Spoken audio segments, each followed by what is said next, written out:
freedom, governance, hierarchy. Views on governance and rights is varied, but tends to fall into four categories. Imagine a four-space grid. On the left is more government, and on the right is less government. Accompanying these two themes are the ideas of freedom, which tops the grid, and hierarchy, upon which it rests. It would look a bit like this. Of course, we'd center everything nicely so it would look pretty, and we use big, bold, bewitching font, and someone who thinks in images rather than words would design it graphically. But there are its bones. These are the cornerstones of governance.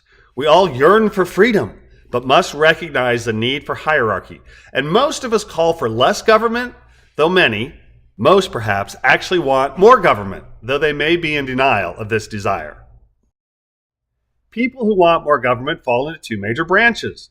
The branch that believes government can fix things and therefore has the right and bears the responsibility to do so, and the branch that feels government is needed to control the actions of other, whomever other may be. The two branches may intertwine or they may be separate. Those who want less government tend to be civil libertarians, people who think government should be limited. Libertarians believe that relying on government for basic wants and needs is inappropriate, possibly unconstitutional, damaging to the populace, and effectively creates a 21st century liege and vassal neo-feudalistic society that indentures and enslaves the citizens for which it is designed to provide. More government takes resources from makers and redistributes those resources without the specific consent of those taxed to a greater degree than does less government.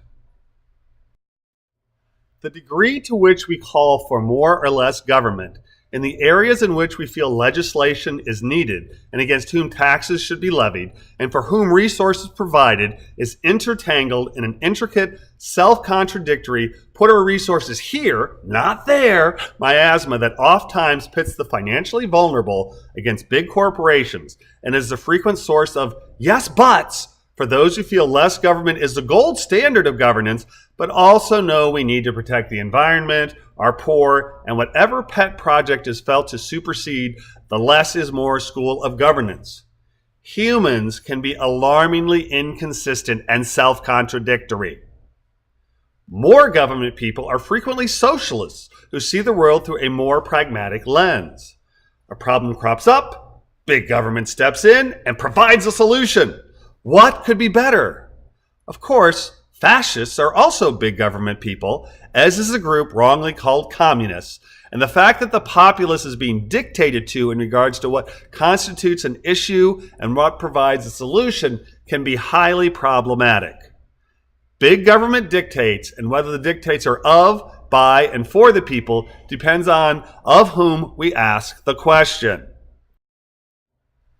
Then we have freedom versus hierarchy, a conflict that goes hand in glove with the social headbutts of traditional roles versus evolving ones. In a free society, we have the right to speak our minds, to protest and call for change, and change, no matter how needed and beneficial, causes unease, especially for those whose privileges are reduced at the extent of greater equality. A secular society can cry out for the security of old-time religion just as much as a spiritual one, and sweeping away rules, mores, and unquestioned base assumptions that have ruled and guided for centuries, if not eons, can cause the strongest to feel vulnerable. Hierarchy, structure is needed, but when hierarchy oppresses, then it must be challenged. Denying equal rights to a person or group because it is traditional is the lowest form of governance, and working toward greater equality is the direction the human race must take if we wish to throw off the shackles and blinders with which we've been burdened since, if not the time of Adam, then certainly the era of Abraham. I will continue to tout the benefits of less government while working for more freedom and greater equality, but as I do so, I will remember that species adapt to their environment through evolution, not revolution. And I will use what small force I have combined with my tiny lever to push us in a direction where freedom rings for all.